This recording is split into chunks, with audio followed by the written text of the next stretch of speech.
So if you don't mind, I'll just take a photo of all of you.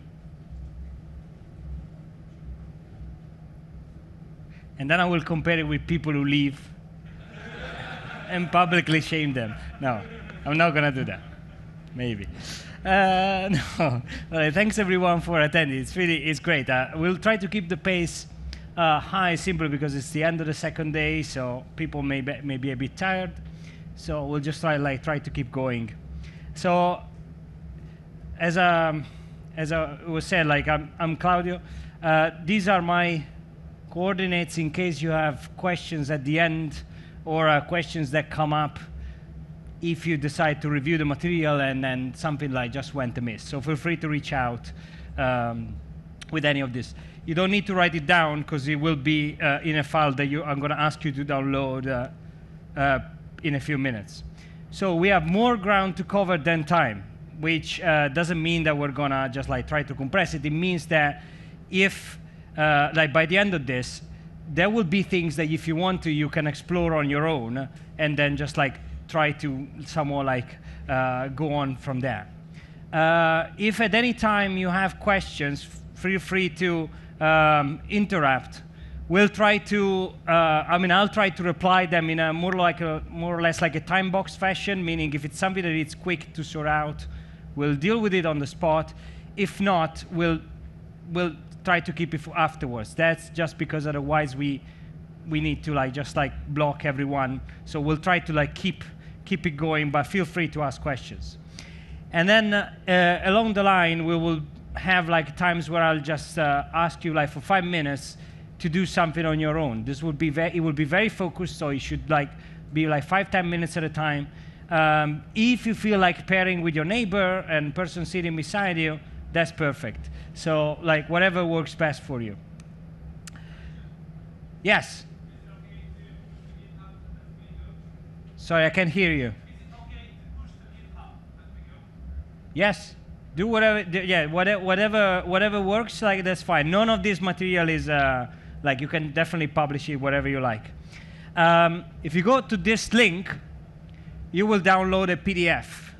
This PDF has a transcript version of what we're going to do, slightly more succinct, but with all of the code that we're going to write. So if you get stuck, that code is there, and you can easily copy and paste it. But obviously, I would encourage you to write it simply because it just gets, I don't know, it sticks better in your memory.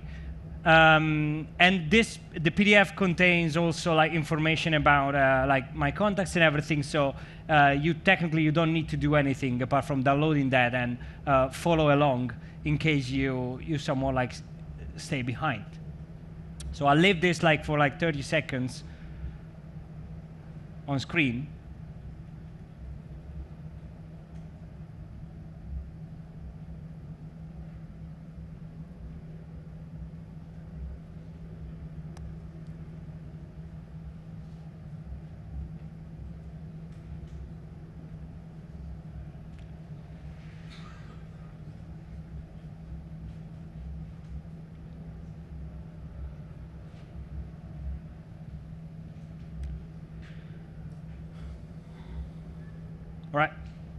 Right, all good?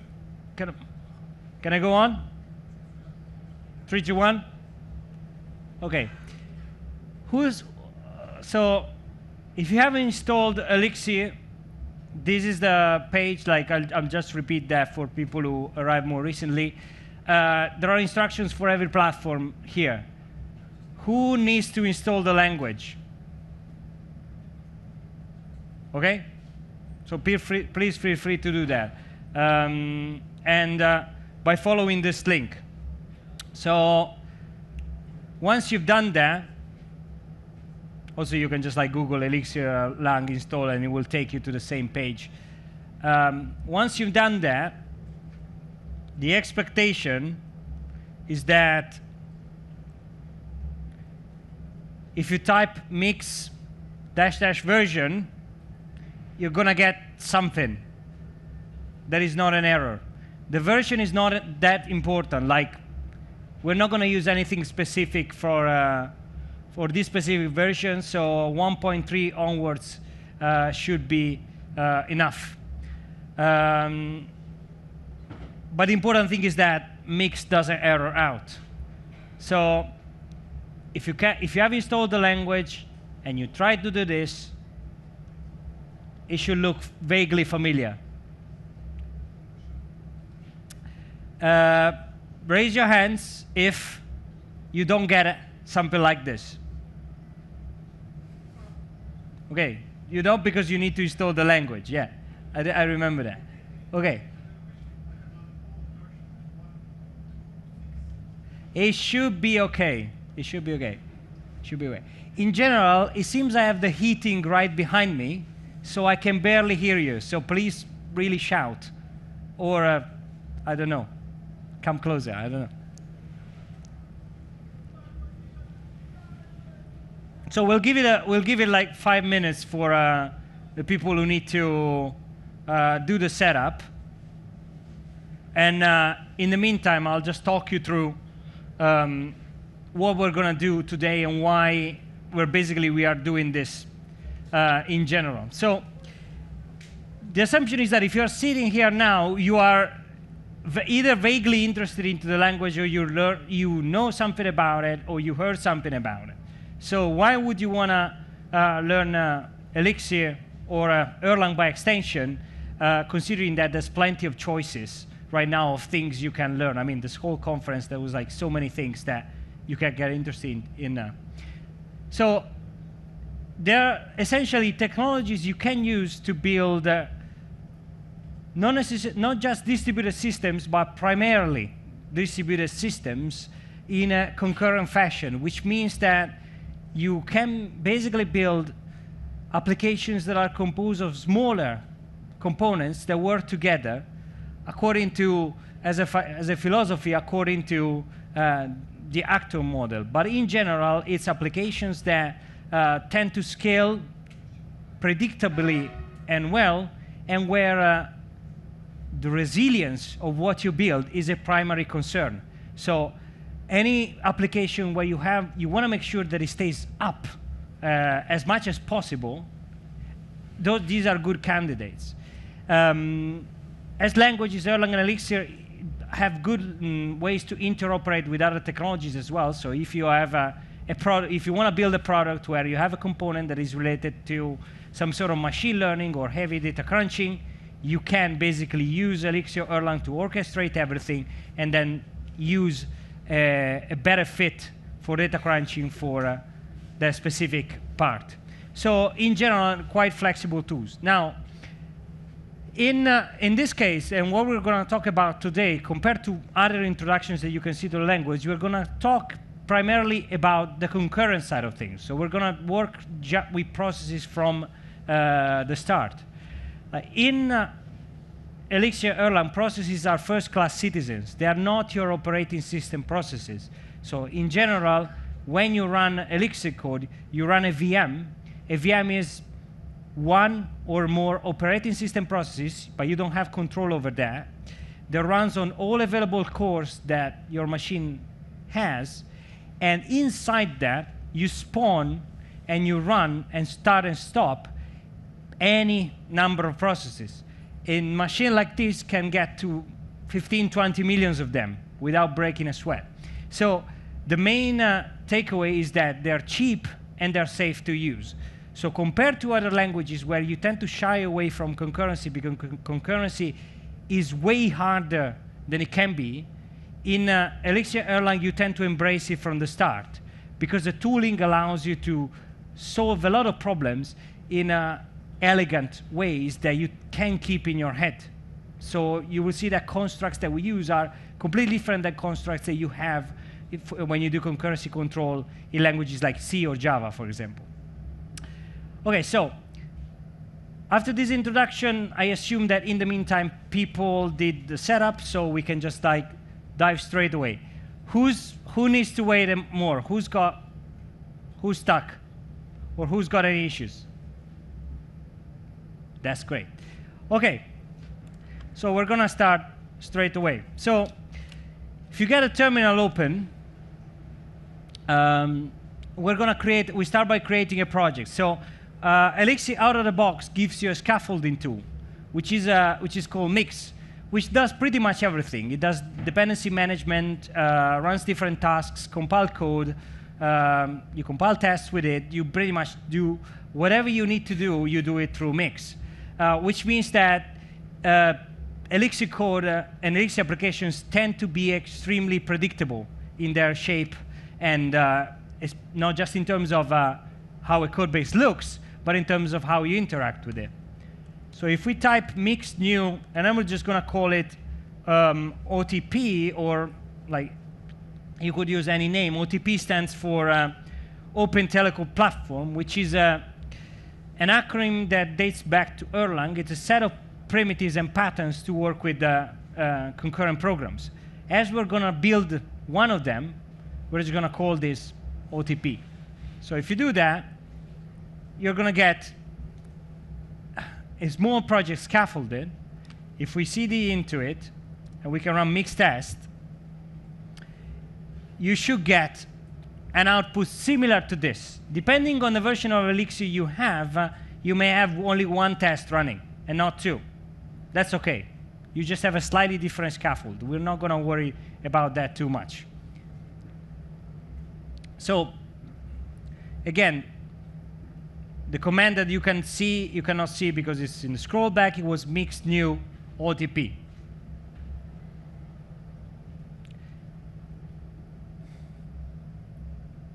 OK. Everyone OK? OK. Everyone can run tests. It's fine. All right. So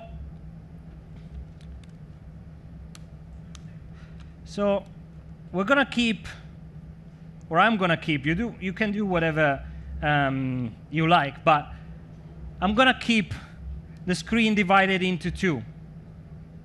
So left-hand side is going to be code, right-hand side is going to be tests. So we're going to do this, the entirety of the session, we'll do it with tests.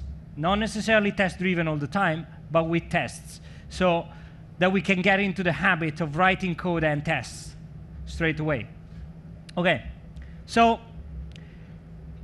what we're going to start with is some primitives around processes. So we briefly introduced processes, but let's just look at how we can manipulate them at the lowest possible level. So we're going to use the basic primitives with processes, and then by using that, we'll see which problems can come into play while we work with processes, and that will give you an understanding and probably a bit of pain as well about why using those primitives over OTP as a framework may not be the best idea unless you have a really good reason to.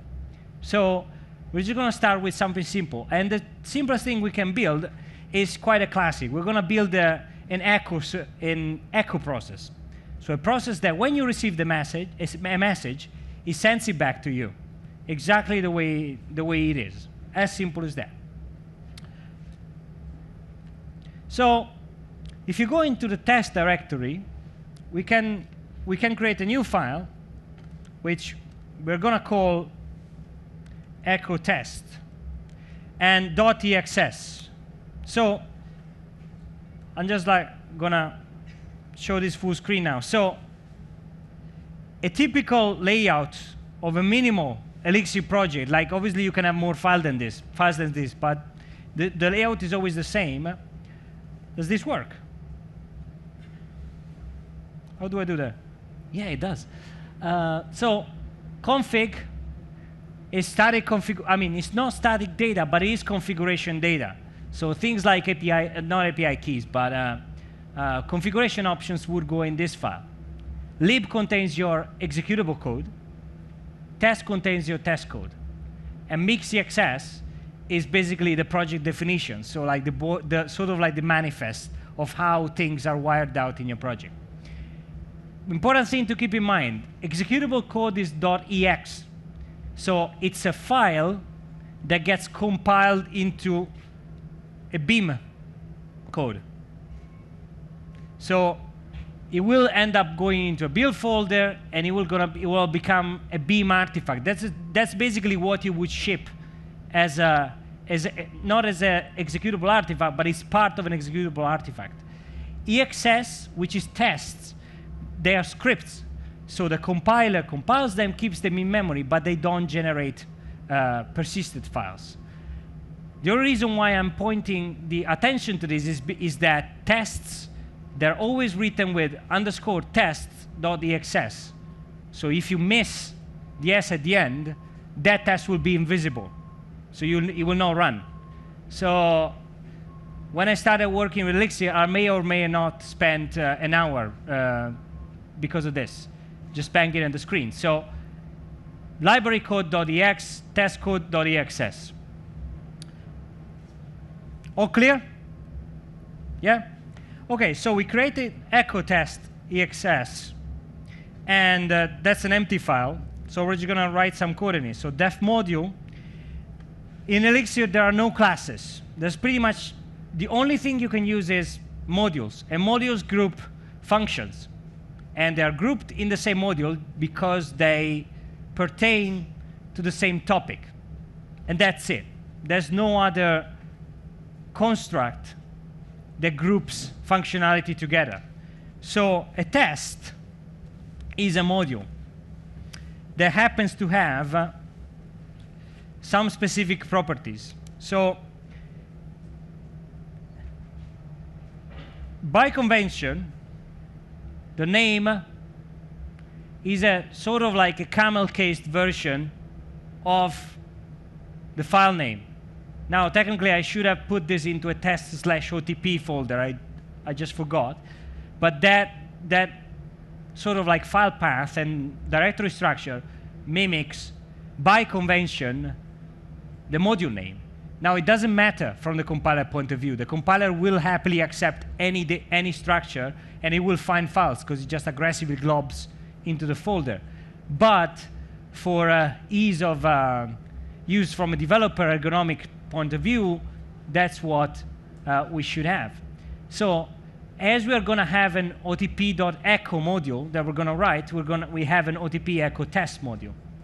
Now, this line, use xunit case, pulls in at compile time, pulls in functionality. And in our case, xunit, which is the testing framework that ships with Elixir, pulls in effectively a series of functions and macros to create test cases and make them executable so that they become tests that you can actually run. So just by doing that, you're injecting code into this file. So you have access to some functionality extra that wasn't there before. Now, how do you write tests? So there's a test macro. And notice that a test macro takes a test description and a do block.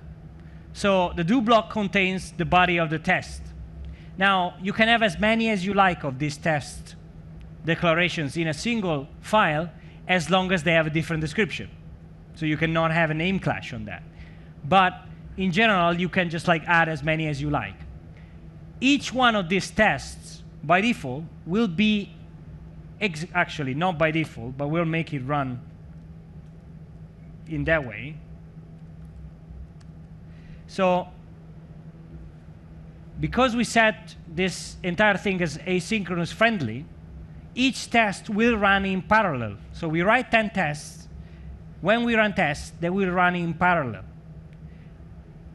That's important, because that's one of the main reasons why you would use the languages, because you can basically use as much capacity as you have on your machine. So even in test-wise, you can leverage that. So as long as your code hasn't too many, this is in general, as long as your code hasn't too many external dependencies, test tends to run pretty quickly, simply because you basically use all of your cores in your machines. So what do we want to test at this point? We said that we want to try to model a little echo process. So the way an echo process, we need to scaffold things is that And I'll just write it, and then we're going to talk about it more. But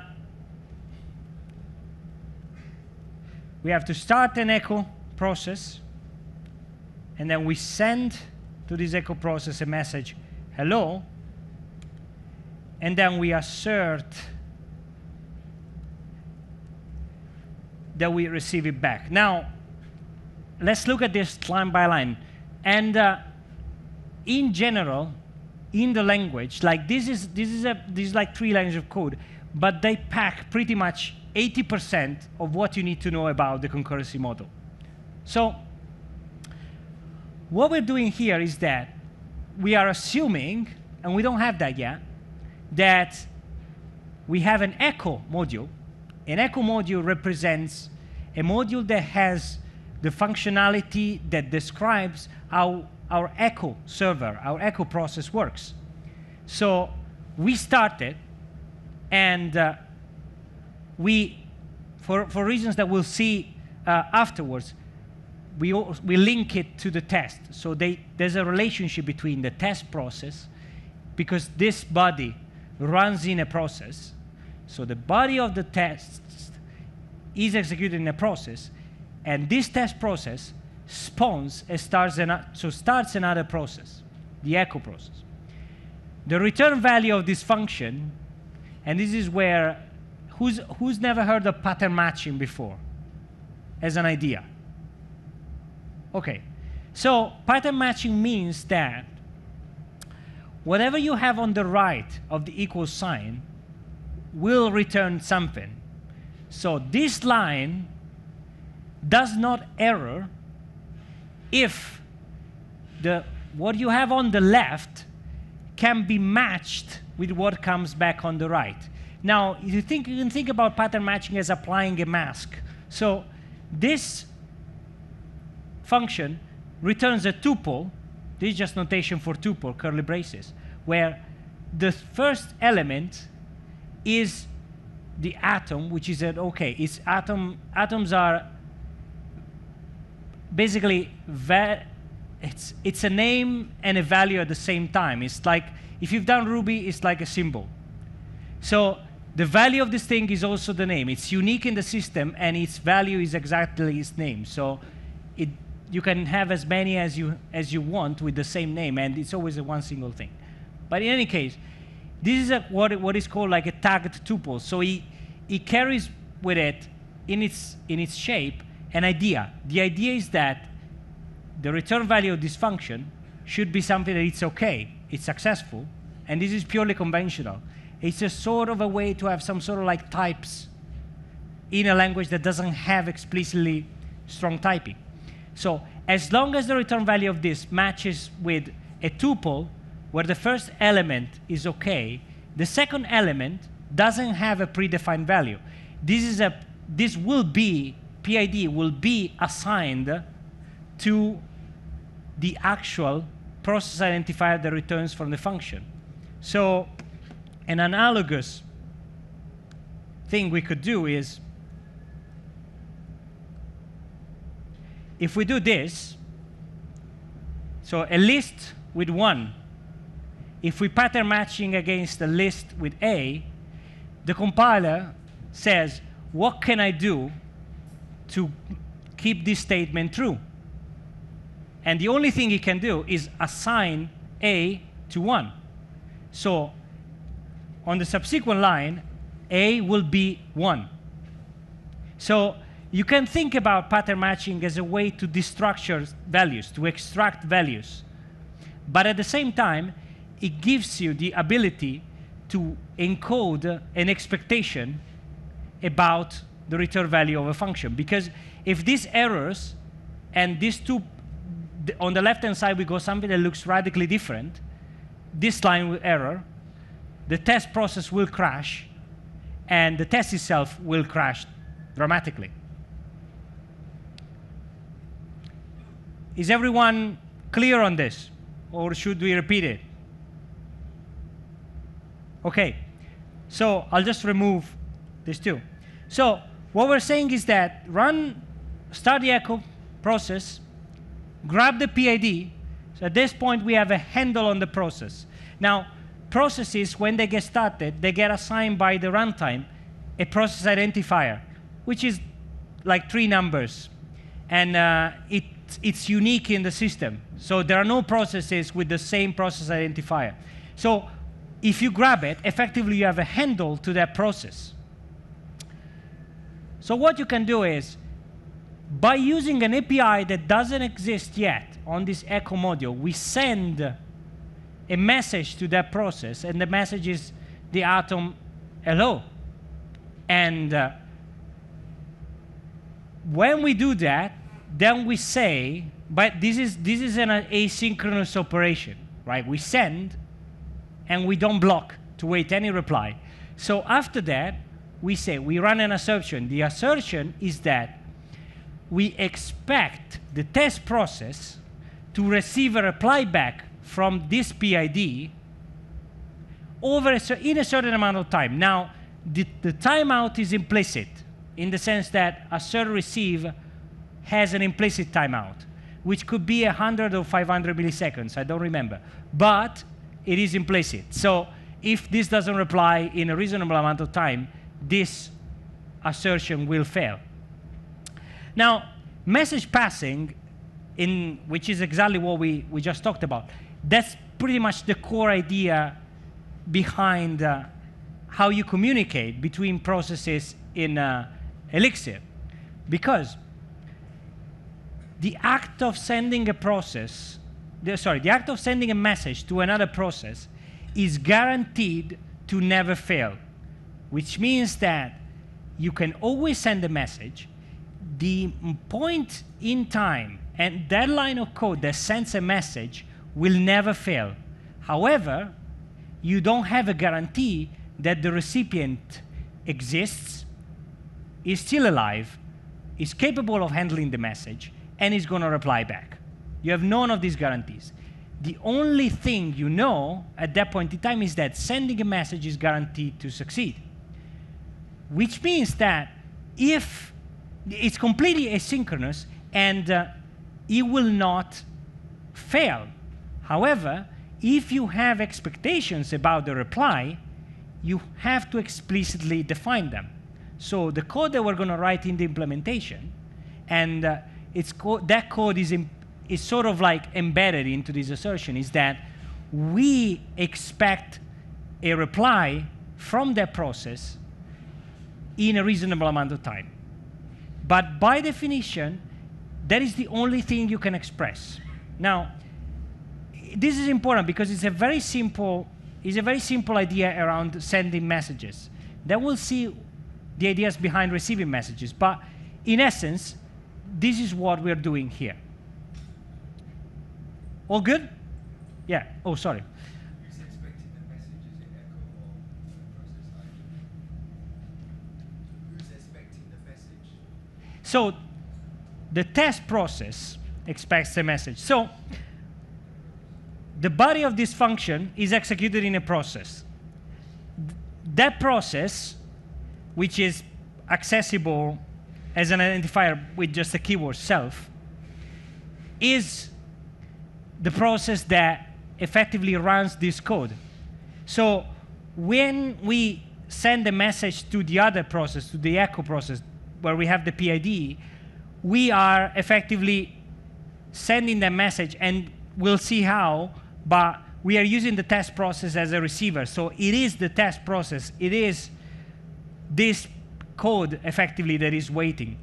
And because of that, and because assert receive is part of the testing framework, assert receive knows that he has to basically say, OK, this process is expecting a reply. So it just figures it out because everything is wired consistently by default in the test framework. OK. So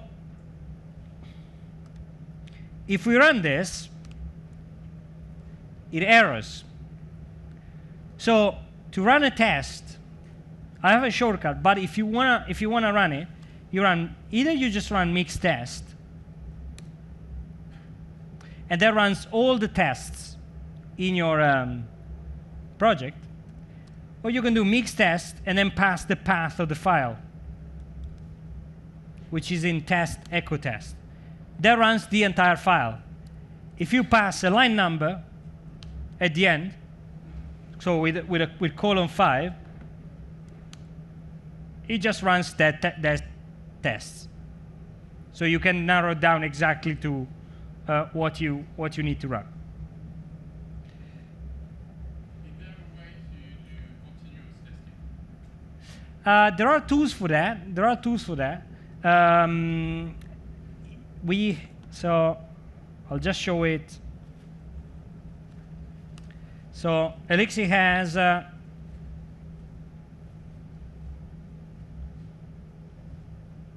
know why I can't full screen this, but something got stuck. Anyway, if you go to Hex PM, which is incredibly small, but it's up here.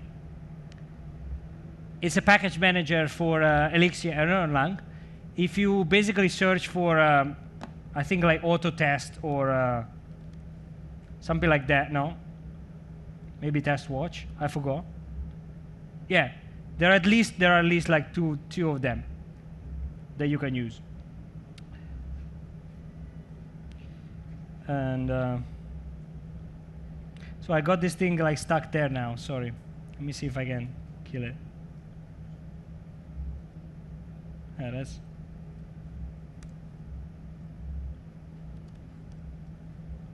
Not responding. Horse quit. Go away. Okay. Okay. So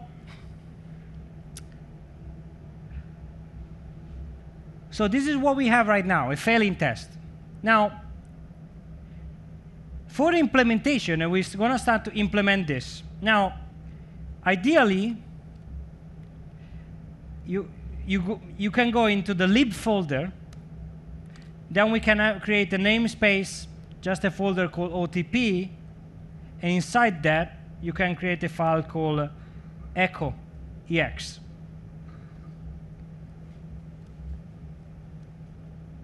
Actually, you can see the path down here, so I'll just leave the...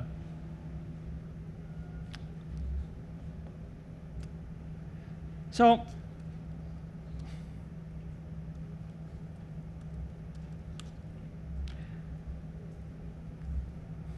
what do we need to do? We need to basically, so how do we express conceptually, how do we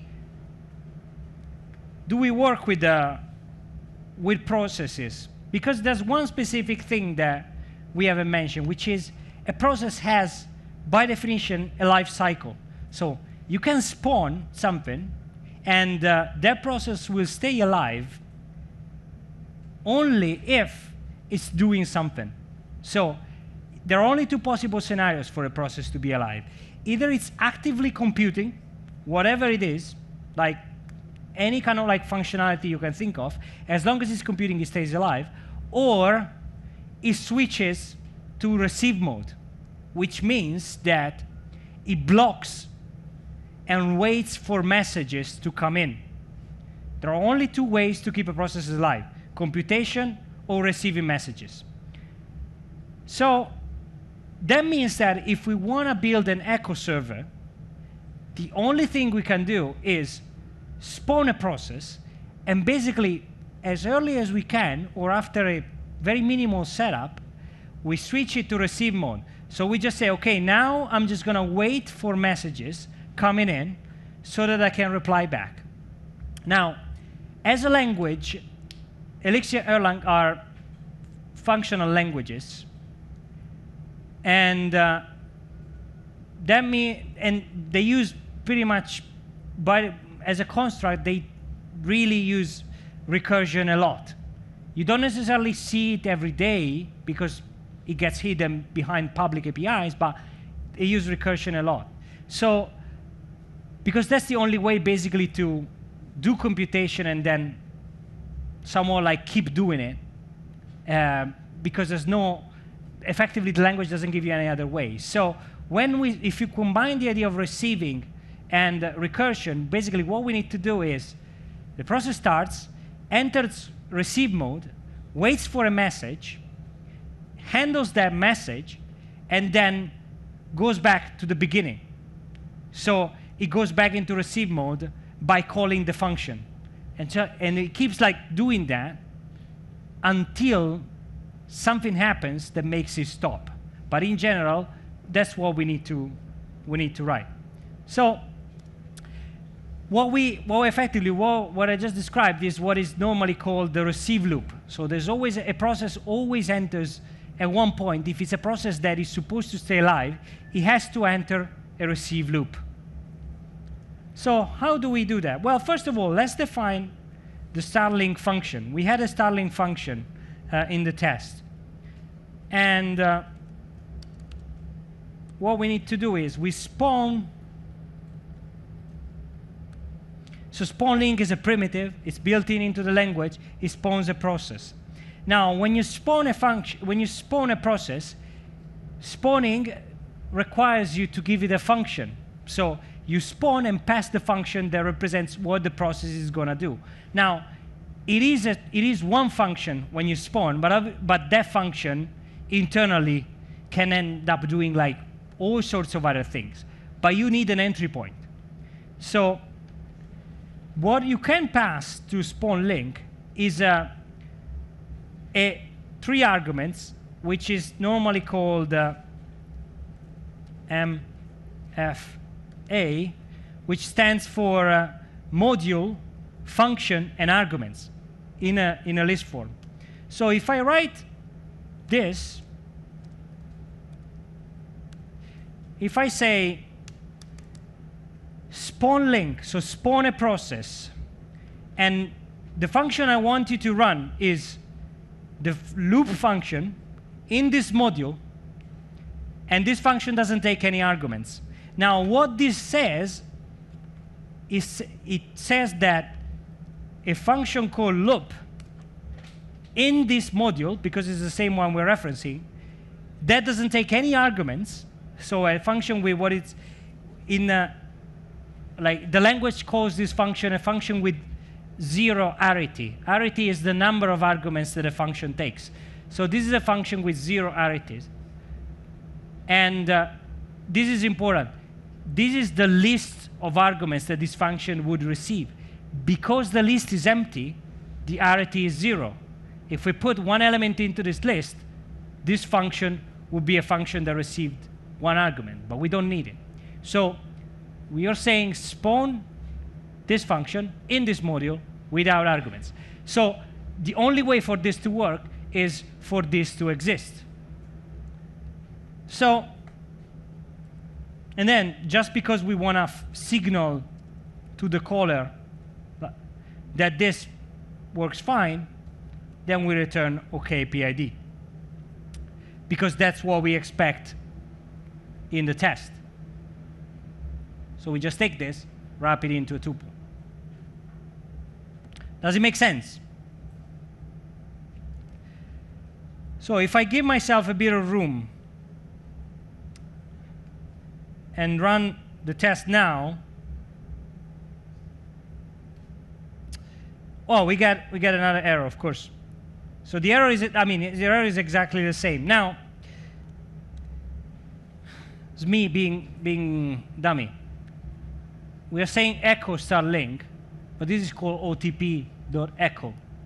Now, one comfortable thing is that you can use aliases for modules that tend to be, what? I'm just gonna quit this. Yeah, it's not Elixir running out of memory. We haven't done much, so don't worry about that. Must be something else. Anyway, so if you start to have like very nested namespaces like foobar or whatever, that gets uncomfortable and unwieldy. So the language gives you the ability to alias. Now, if you don't specify anything, and if you just say alias OTP echo, by default, the behavior is to alias OTP.echo to echo. So the last element of the namespace will be the alias. Now, aliases are really just bare bones name replacement. So when you alias, you can use interchangeably the entire name or the alias throughout the entire file with no issues whatsoever. They become completely interchangeable. So in our case, that means that by doing that, we just save some characters. The other use case, which you have for aliases, is by passing another name, and that means that foo would be the alias, is if you want to somewhat give a connotation to this. For example, this could be the name, a fancy name for a library that does, I don't know, JSON decoding, but you could alias it to JSON just because it reads better in the rest of the file. So that's another reason why. But in our case, it's just a matter of like typing less, and considering that there's not much screen estate, that could be that. So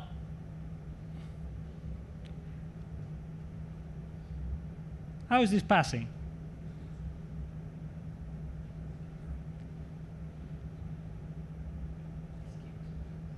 Oh yeah, that's why.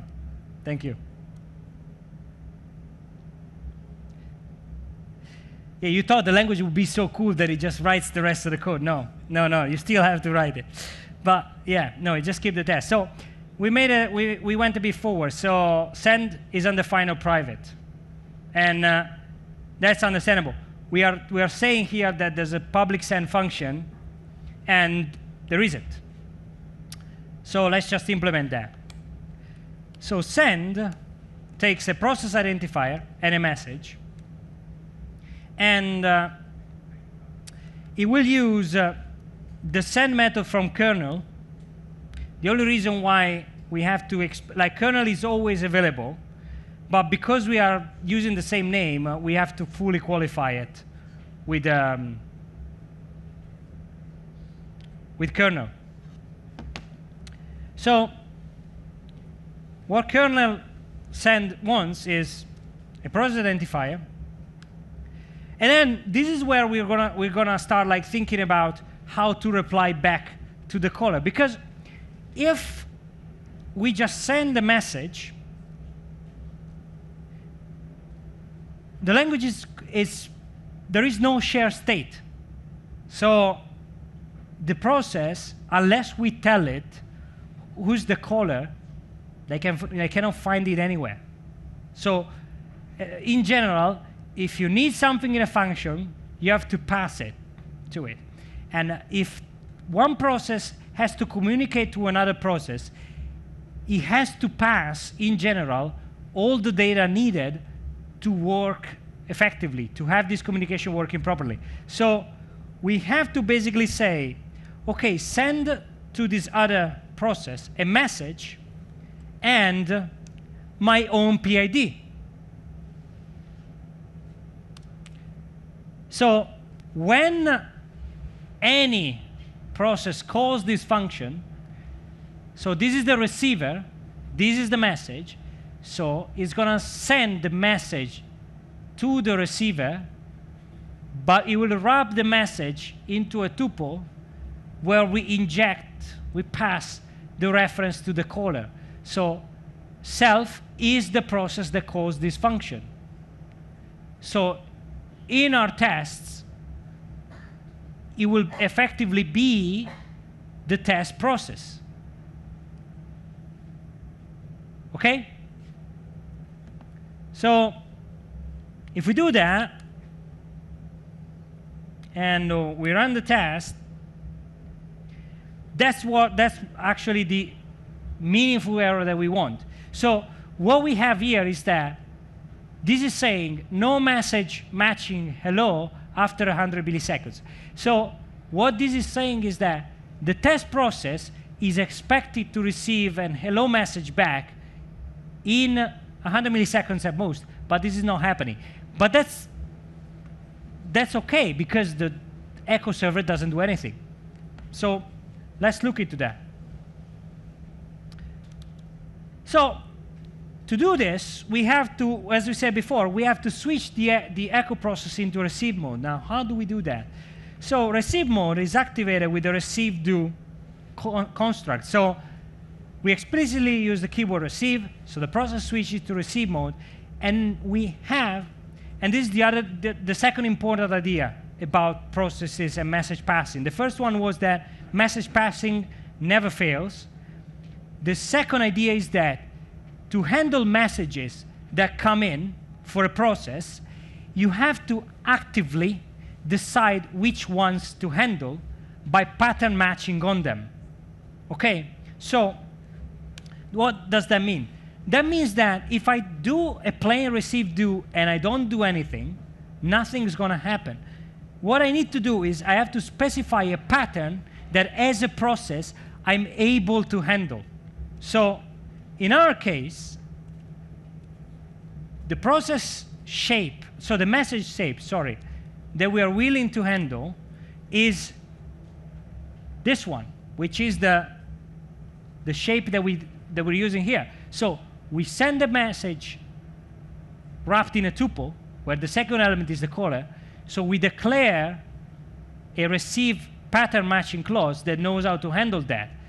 And the structure for receive, this is a recurring pattern in the language, but you have the pattern match clause on the left, then arrow, and on the right, or on a new line, what you can do with it. And what can we do? Well, we can reply directly, so we can do the same thing. We send to the caller the message that they sent. Now, let's just do this for now, and then we'll write we'll extend the test. But effectively, this is a very powerful idea because it describes very succinctly, effectively, the APIs that your processes have. So the rules that define how processes communicate with each other can be described just with pattern matching. So pattern matching when you send and pattern matching when you receive.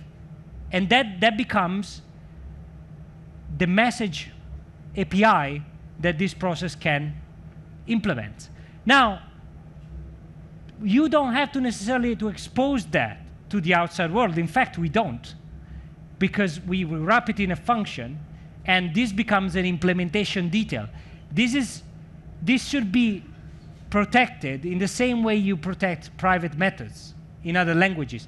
This is this module's concern.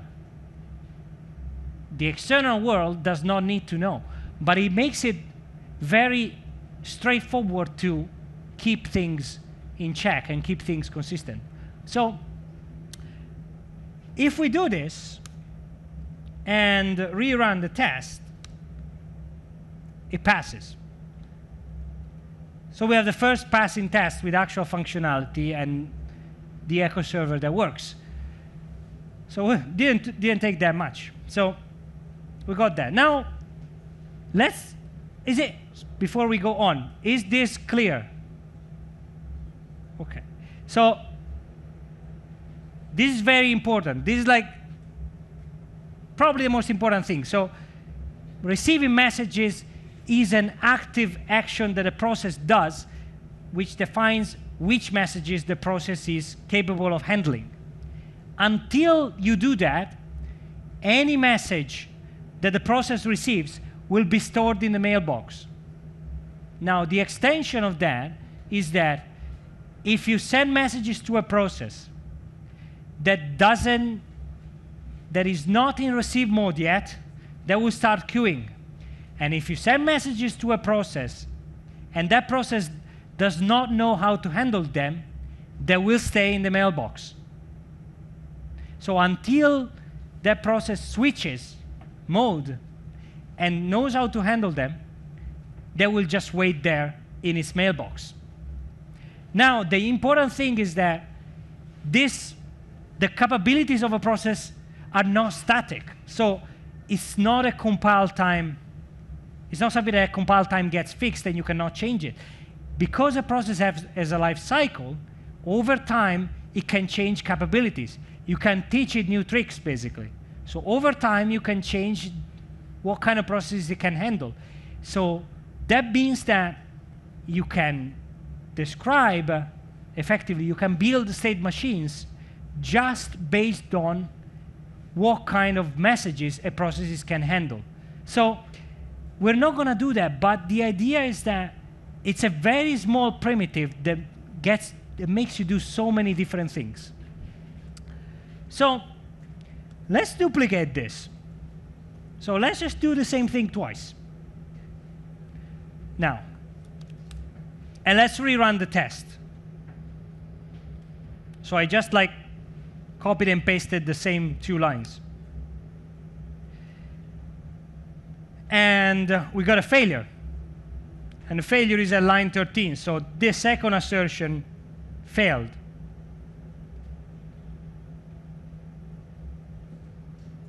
Does anyone want to speculate why that is? Yeah. Good job. I was coming closer to, but nice. Yes. So what he said is that we're not calling the loop again. So remember what we talked about before. A process stays alive until it has things to do, until they have things to do. Otherwise, the process terminates, crashes, exits. So we need to do this afterwards. So what we're saying is, when you enter this function, go into receive mode. You receive a message, handle it, do whatever you need to do, and then go back here. Now this is incredibly efficient. The VM makes it incredibly efficient. So what ends up happening, also because this function is stateless, so we're not doing recursion and passing a value, this just jumps here. Like literally just does a jump. So it's pretty much like having a go-to. Goes to this line again. So this is efficient both in terms of performance and memory, because we are not doing anything apart from jumping back to a different line. So this is very important in the sense that leveraging effective recursion, and we're not going to dive too deep into that, but leveraging effective recursion makes you write code that is very efficient in terms of space. So if we do this and run the test again, it passes. Because our process now is capable of handling any other message. Okay. Now,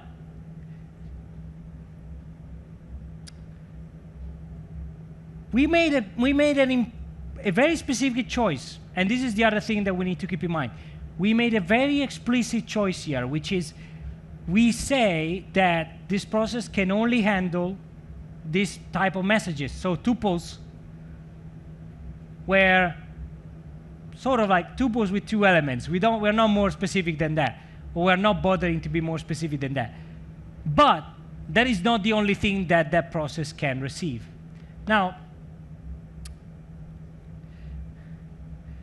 I will just show you how you extend this construct, and then if we take 5 minutes, I will ask you to try to add a bit of code on your own so we'll write the test and we'll try to make it effectively to make it pass.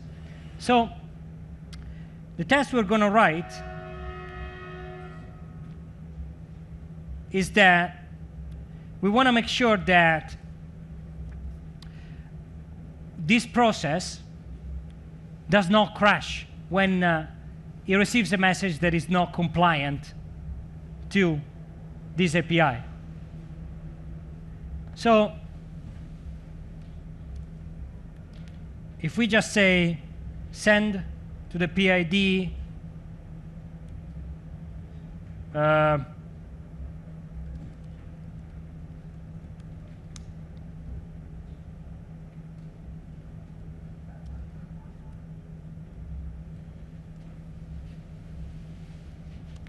okay, so if we say we send another message and we assert is effectively the most common way to run a test. So assert with one argument expects this function to return a truthy value.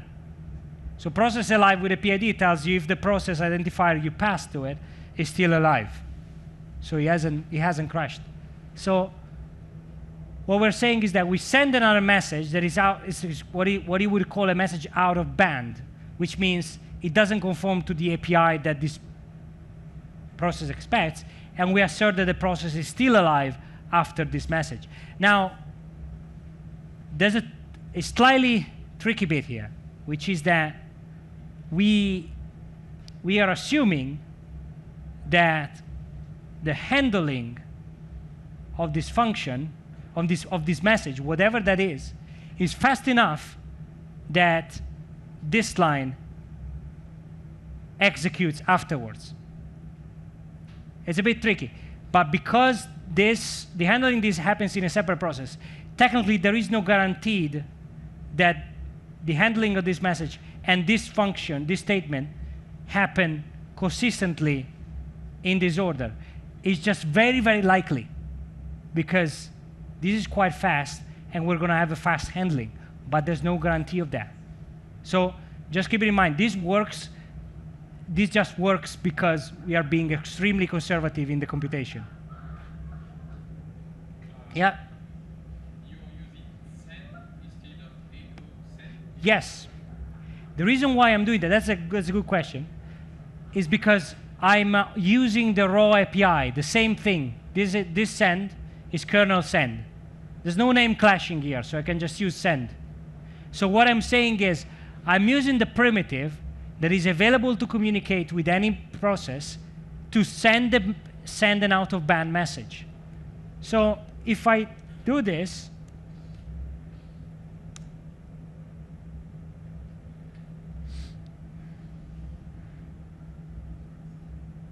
how is that possible? Sorry? I can't hear you.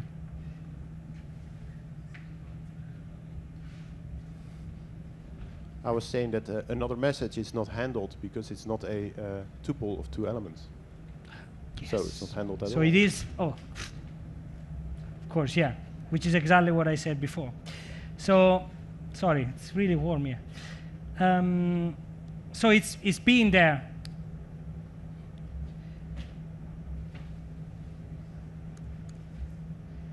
So,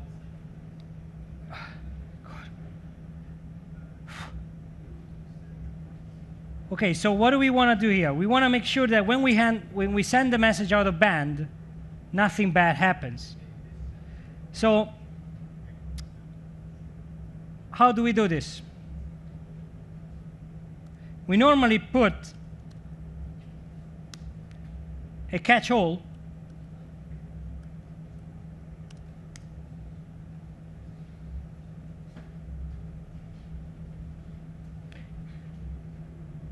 and we just run the recursion. So what we do here is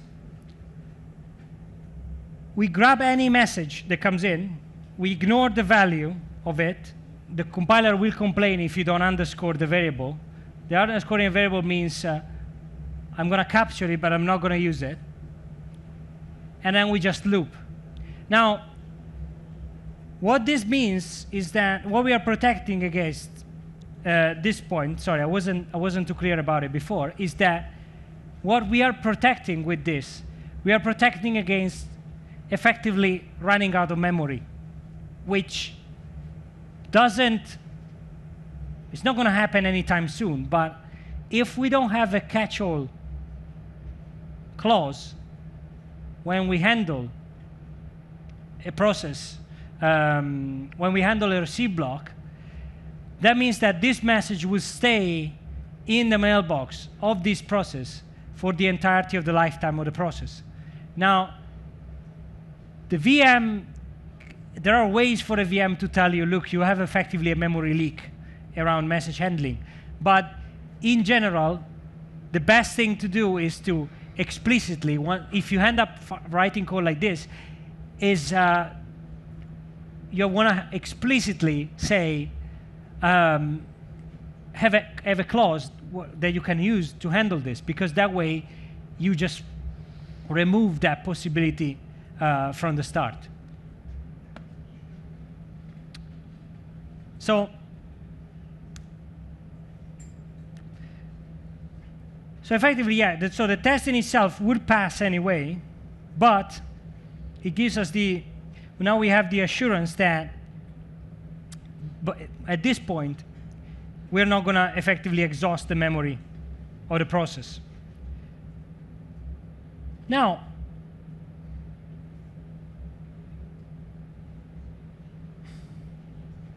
let's move on to a separate use case for this. So, sorry, yeah?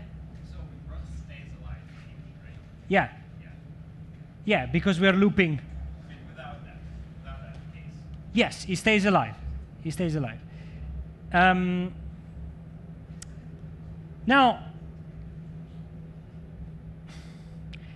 what if we want to have, in terms of process handling, we want to make sure that if the echo process does not receive any messages in a certain amount of time, it just dies. This could be because you want to somewhat like conserve resources, or if it becomes something that you want to make sure that you just don't keep effectively zombies around when there's no activity for them to do. So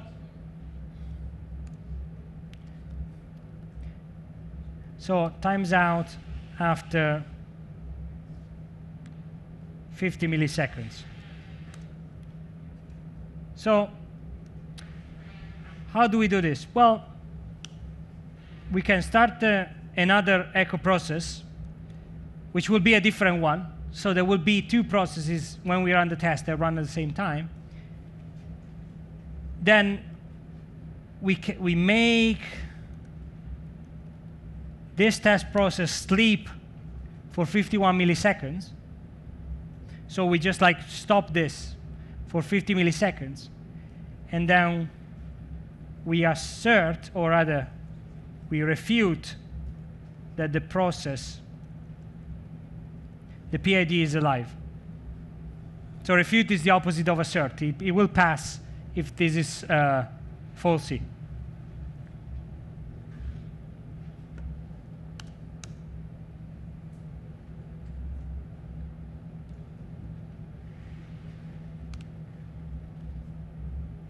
So this doesn't work in the sense that the process stays alive.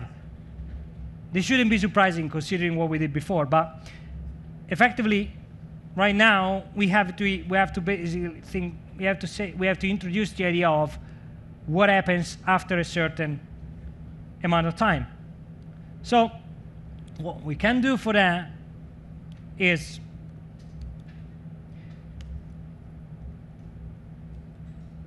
we can say receive,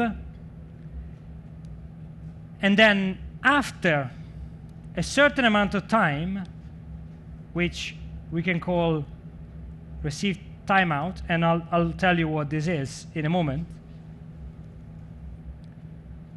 this process will exit with a normal clause. Now, let's look at what this means. So receive timeout is a module attribute. A module attribute, which is normally defined at the top, is a compile time constant.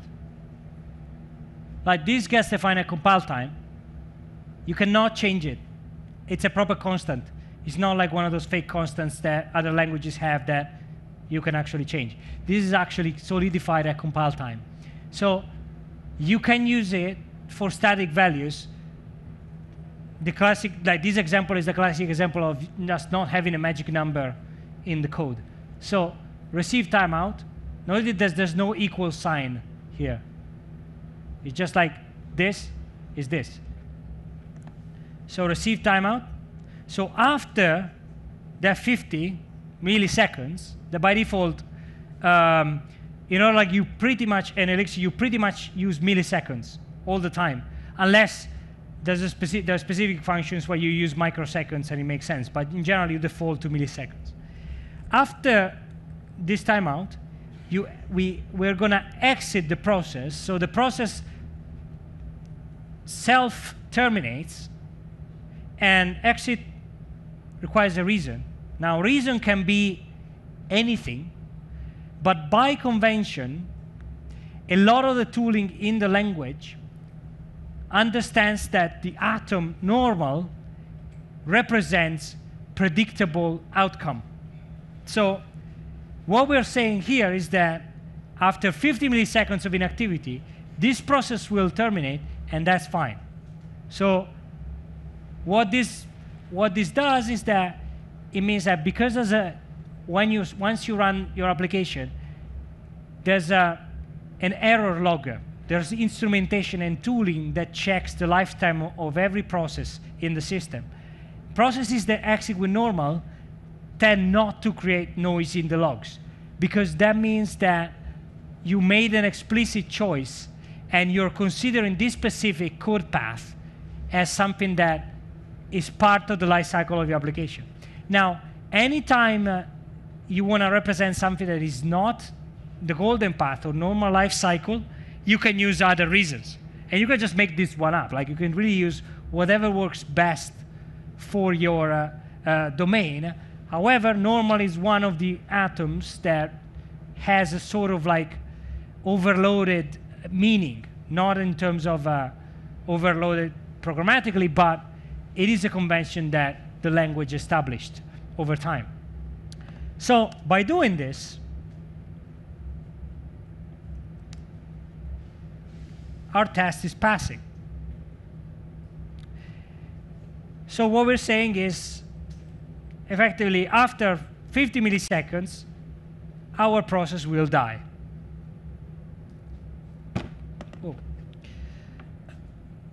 Oh, everyone clear?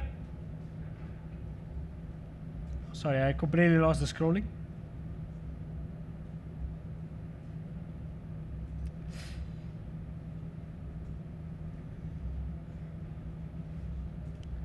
So,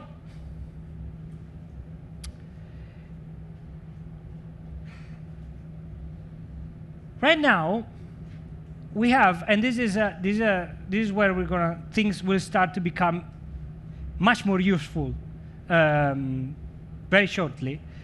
Now, so far, we relied on effectively, when we do this, we are relying on, under the hood, in inspecting the mailbox of the test process to see that it received a message. Now, what if you wanted to have a synchronous reply? Because right now, all of this is synchronous. In fact, it has this sort of like, it looks like even when we run tests that we are running things synchronously. We're not. Remember that there's a timeout in this. There's an implicit timeout in assert receive. All of this is mostly asynchronous. But what if we want to build a synchronous API on top of message passing? Now, if we want to do that, the way we can do that, the only way we can do that, is if we block the caller itself in receive mode. So the loop starts in the echo process. The echo process goes into receive mode. The test process will send a message to it and then wait for a reply. So switch itself into receive mode. And that means that in a certain amount of time, a reply has to come back so that the caller process can resume its execution in the same way we do here. Is it roughly clear conceptually? I think the code can make it clearer once we implement it, but in general, okay? So to do this, let's do a bit of a, just like a tiny bit of renaming, because, so we're going to rename echo.send to echo.async send.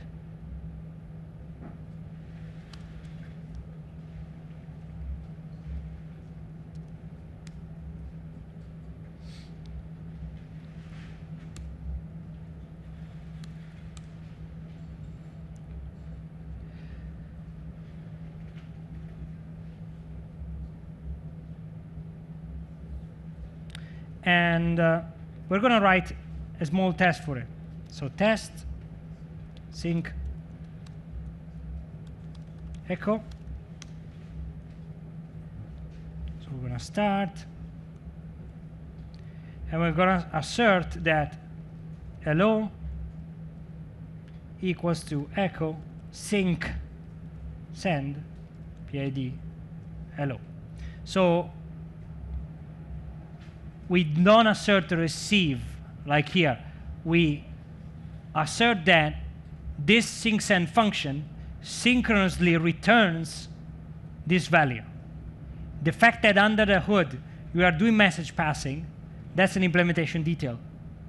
So this is where we basically, this is how, from the point of view of the caller, you have a synchronous behavior that may or may not use asynchronous under the hood. You just don't necessarily know. So that's hidden inside the implementation.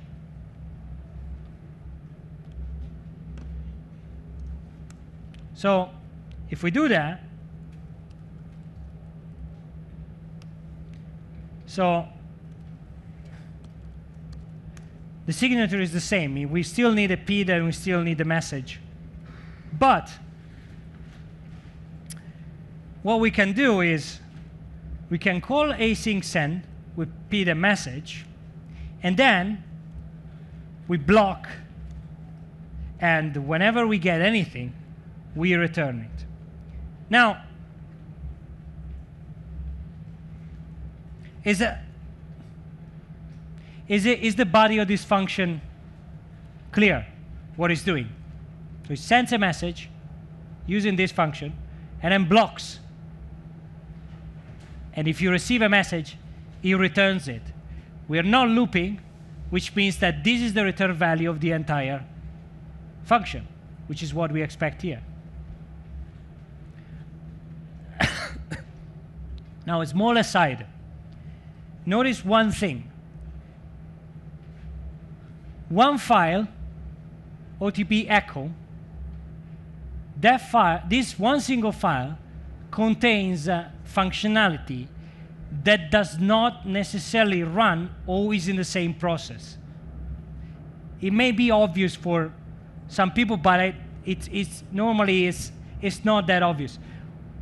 When you write Elixir code or Erlang code for that matter, you always have to ask yourself, who's running this function? Because the fact that it's in a file called OTP echo does not mean that this code is run by the OTP echo process. It just means that conceptually, this file contains ways to interact with an echo process. So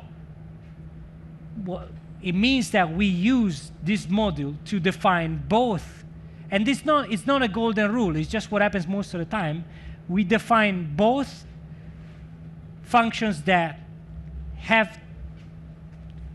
relate to the life cycle of the process, like loop or start link at the top, and functions that relate to the public API that will interact with the process that uses the functions in this module. The benefit of this is that we have in one single place everything that we need to know about it. It's contained in a single file. It does not leak. So it's a very self-contained abstraction that in other places, and like the only client we have for our API right now is our test, but you see that we don't leak the internals because Echo gives us a public API to manage the life cycle of a process and the ways to communicate with it. So it's very important that you always take care of writing both things. Okay, is this clear? Yeah? Yeah, it is public, yeah. So that is true. Now, there's a way around that. If I didn't want to make this public,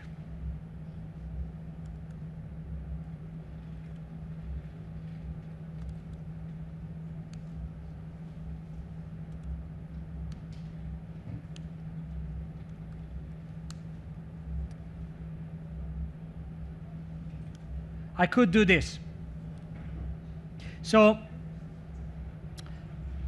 def p defines a private function.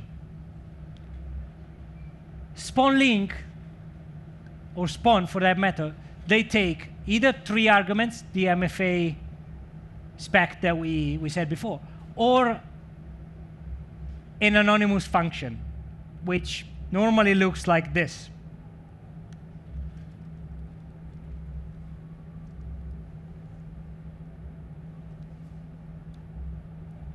And then whatever it is. So an anonymous function is pretty much, like Erlang is the same, it's pretty much it's just a function that you can define and use in line. If you assign it to a variable, you can pass it around, but the compiler gives you the ability of taking any function defined explicitly into a module and cast it to anonymous function, to grab a handle to it by calling the ampersand in front of the name and specifying the arity of the function. The reason why you have to specify the arity is that from the point of view of the compiler, this function and this function are 2 different things. Because this, despite the name being the same, this one doesn't take any arguments, this one takes 1, so they are 2 different things. So you can have,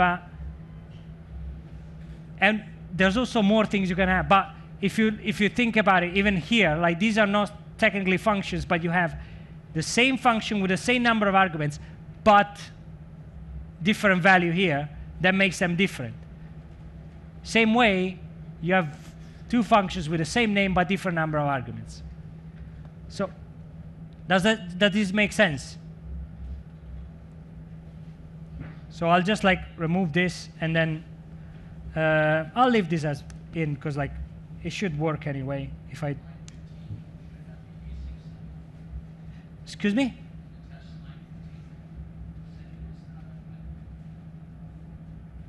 Oh, this one is kernel.send,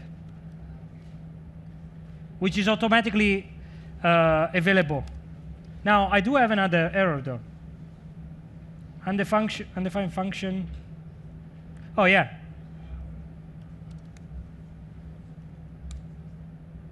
OK.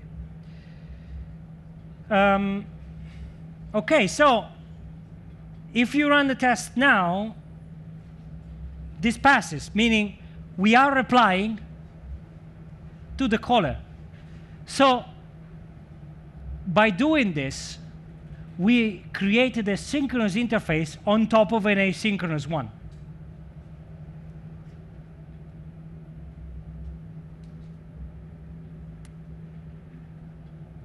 How's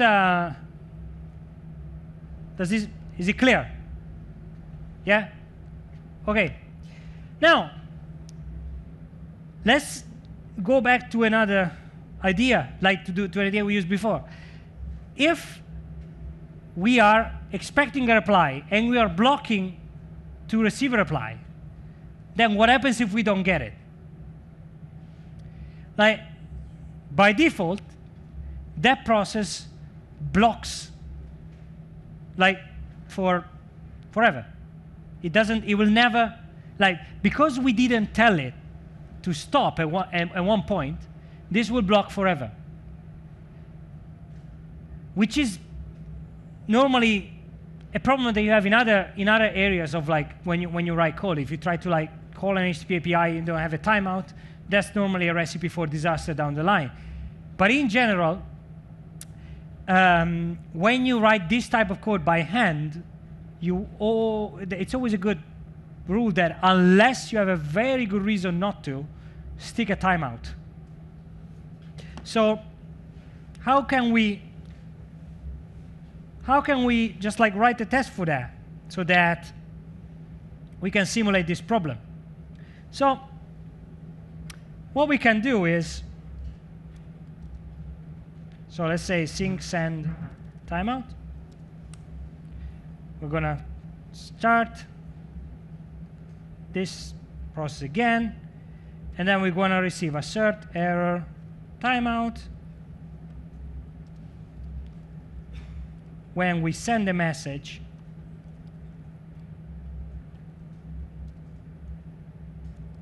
no reply. Now, to get this to effectively get into the situation where we have a timeout, we're going to have to, not to cheat, but we're going to have to introduce a specific instance where we don't reply. And we're going to use pattern matching for that. So what we want to do is,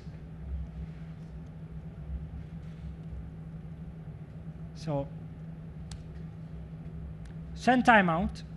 We're going to keep it really short. We're going to make it 10 milliseconds. So what we're going to do exactly the same thing. We're going to say you receive any message, but after send timeout, you're going to return error timeout.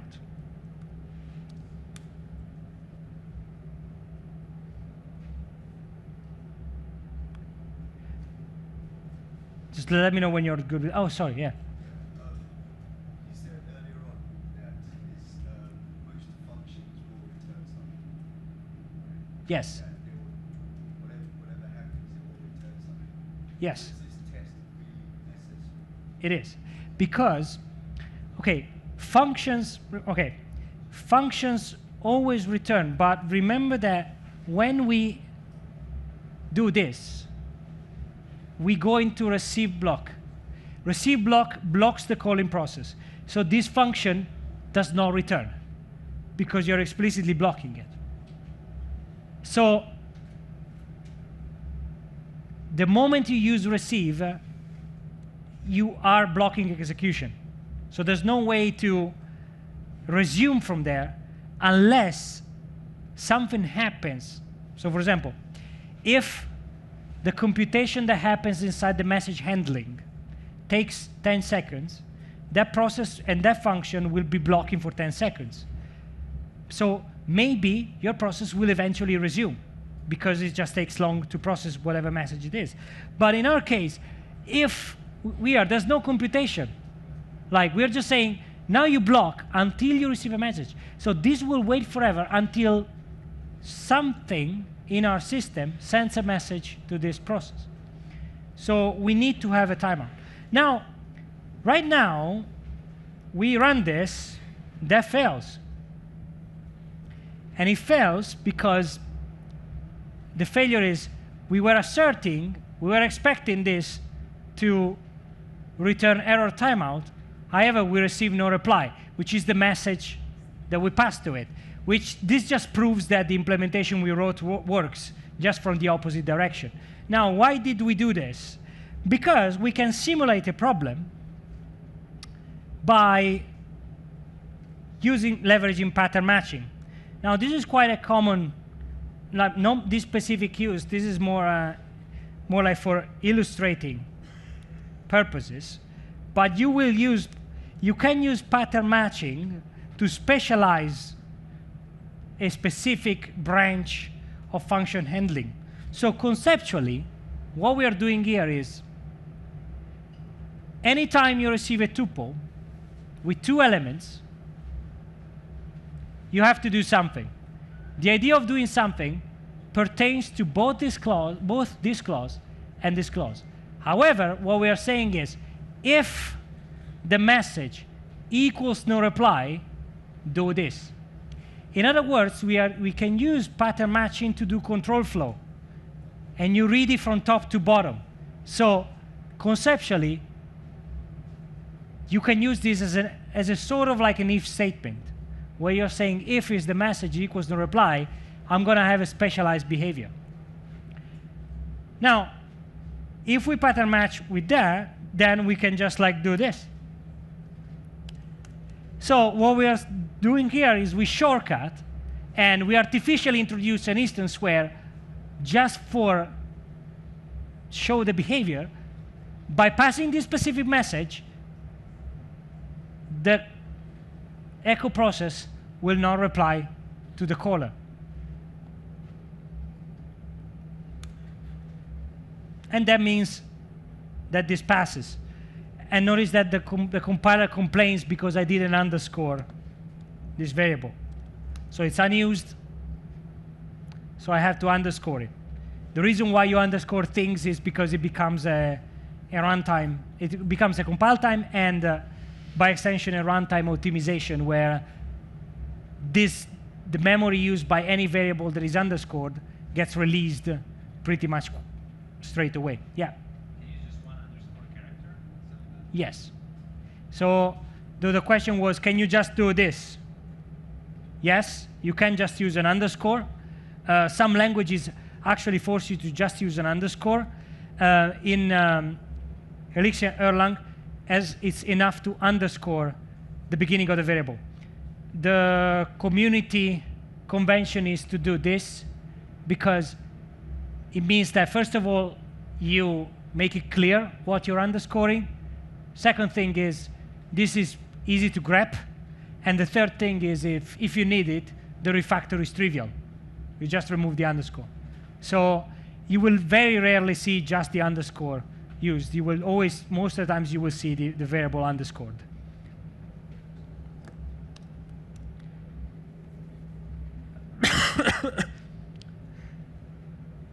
Okay, is this clear?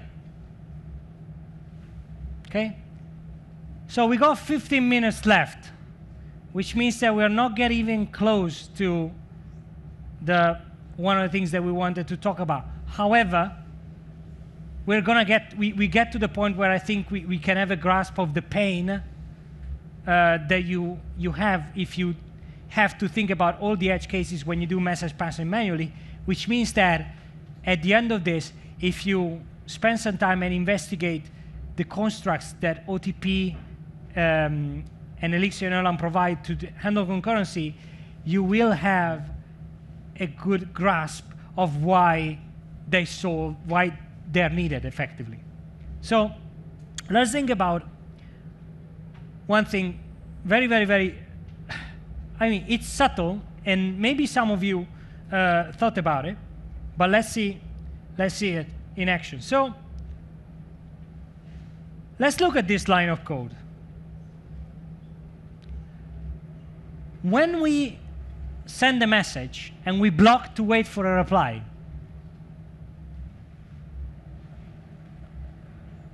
do we know where this is coming from? Like, remember that as a language, both languages are incredibly explicit. So there's very little hidden in what you see here. So what we're saying here is that we send a message to the echo server, and then we block.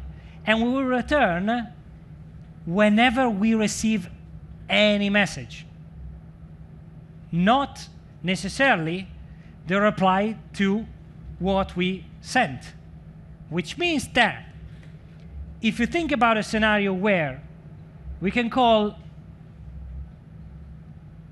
the echo server P1, the caller, so our test, for example, P2, and then we put a process 3 in the picture. So imagine that P2, the test, sends a message to the echo server.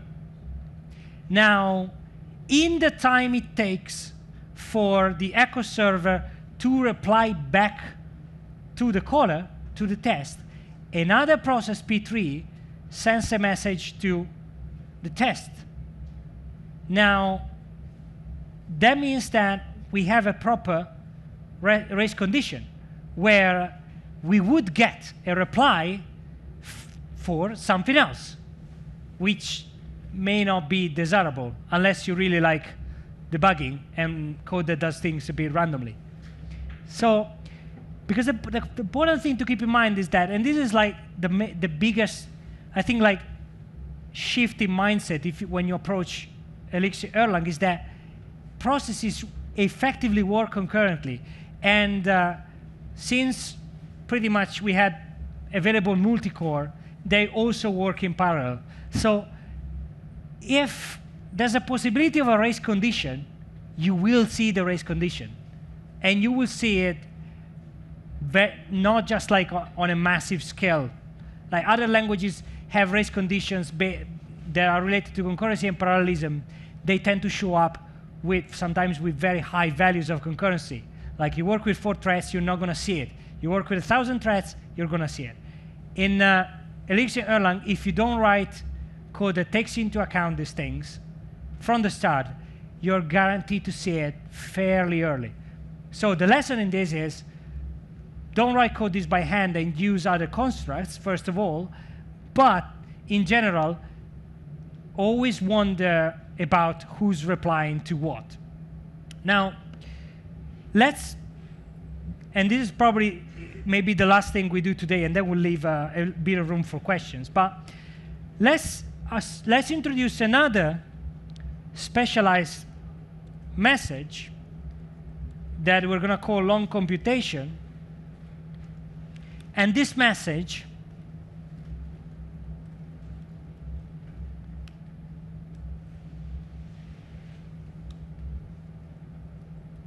sleeps.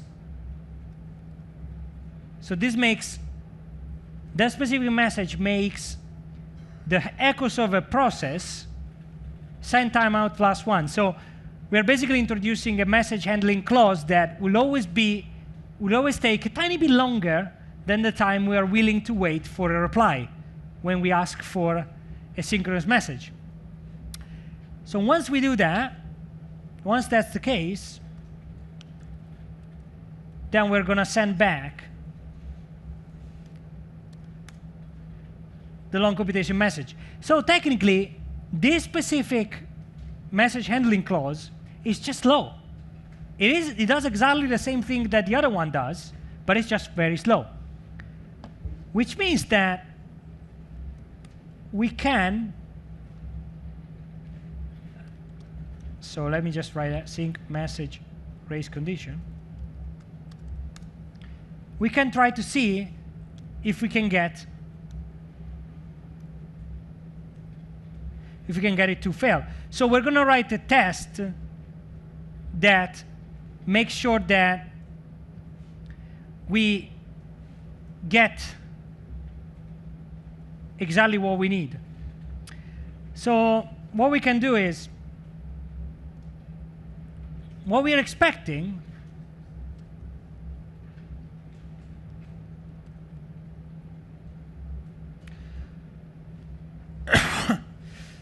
so we're gonna write it as an assertion to prove this. Now,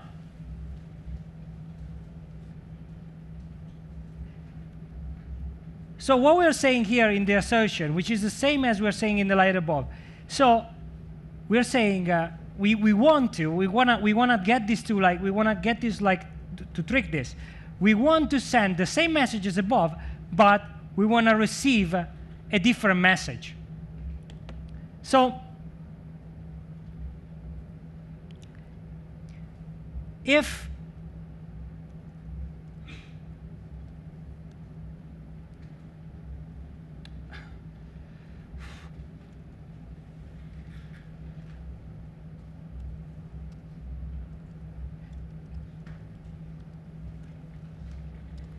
so what we can do is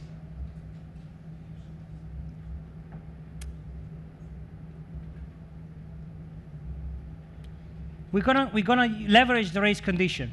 So first of all, let's run this, and it passes. So what we're doing here is that we start a message, we abuse the API. So we send a long computation. Oh, sorry. So we send just a random message using the kernel API to send to the test message, which means that at that line, the mailbox of the test message will contain this long computation message, which actually, that's part of the fix. But we don't actually need this right now. So we're going to send a message, and then we're going to call sync send. So what happens, and the reason why this test is passing, the code we wrote here is actually relevant, is that we effectively have already a message in the echo server because we sent it out of band right here. So when we call sync send and we send a message, then we call receive, receive will find a message already there, the one we sent here, and it will return, which means that we'll never get to this, which means that echo sync send will return a message that was already there in the mailbox, and the assertion will pass. Is it clear? Okay. So how do we fix this? So let's, and we'll fix this and then wrap up. So we have to introduce references, and I'll introduce them just like very quickly, and then. So references are values that are, for all intents and purposes, unique in the system for a reasonable amount of time. Like they repeat after 2 to the power of 32. So this is effectively a unique number for all intents and purposes. So what we do is, when we send an async message, this is just like in general. We create a reference, and then we define a payload that it will be a message, it will be the reference, the message we want to send, and the caller. So what we do is that we tag the message with a unique value, and then we return that value. So then, when we use a sync send, we can say receive, and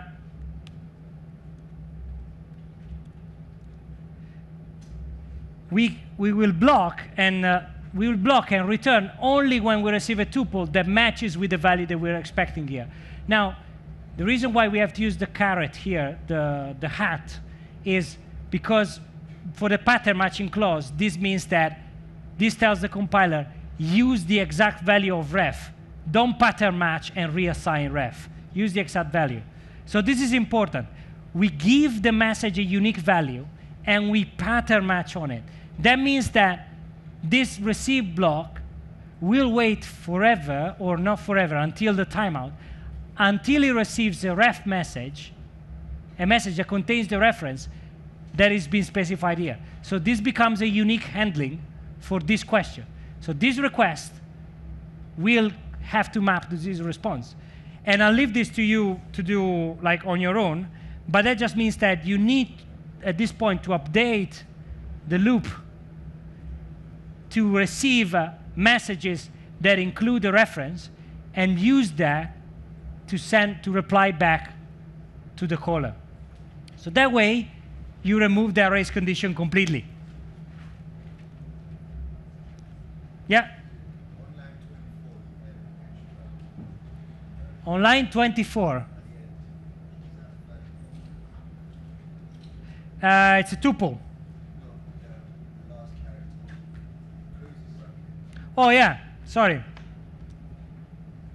My mistake. Yeah. So yeah, probably still didn't get the test, that one. So I see that test process has its own mailbox. Yeah. And we put the message in the test process mailbox. Yeah. And then we have another process. Then we sync send something to that process. Yeah. So they have two completely separate mailboxes. No. No? Is it the same mailbox? Yeah, the test is the same mailbox. So what you do is that you set up the test basically to have a message already in the mailbox, so that when you call sync send, which is called by the test process, it will call receive, and receive the moment you call it goes through the mailbox, and it will find the message already there. That happens to no, it's one mailbox. It's a test mailbox. So sync send is called by the test. So it's its own mailbox that is using. So the test sends a message to itself, puts a message in its own mailbox. When you call sync send as part of the implementation, it goes through the mailbox, and because our pattern matching clause is too relaxed, it finds a message already there, and it processes it. Okay?